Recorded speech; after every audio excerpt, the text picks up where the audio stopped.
Hi everybody, Kimberly Hart here, discussing confidentiality and informed consent issues that arise when working with children and vulnerable populations,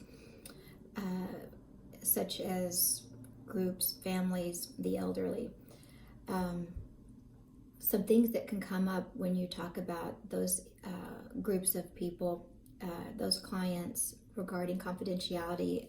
Children in some vulnerable groups may have limited ability to understand the nature and the consequences of confidentiality related to counseling. And so it's important that the information is presented to them in a way that they can understand. And consent must be given freely without coercion. Children in vulnerable populations, there's always a risk of that happening with them related to their guardians or any other people in authority positions. Children often may object to their parents having access to confidential information that they disclose in counseling sessions, and they may not want their parents to know about it.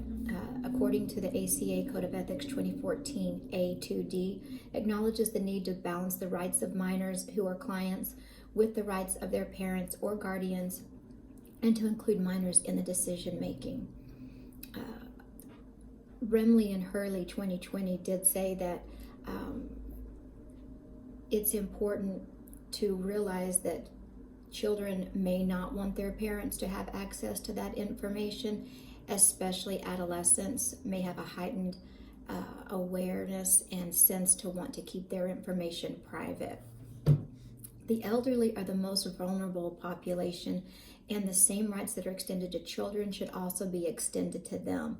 And counselors have a duty to protect both and all vulnerable populations and anybody with diminished capacity. According to Thanhauser and Morris 2021, informed consent regarding children and vulnerable populations, there are diverse perspectives from practitioners, and there seems to be a lack of a consensus on when it's appropriate to breach confidentiality. More research seems to be needed in that particular area, particularly related to diverse contexts, culturally diverse contexts related to informed consent. So it seems everybody feels like it's a very complex issue with a lot of different things that could come up regarding those groups of people. This was the one area that we've studied so far that seems to have more questions really than answers regarding ethical dilemmas. But it was interesting.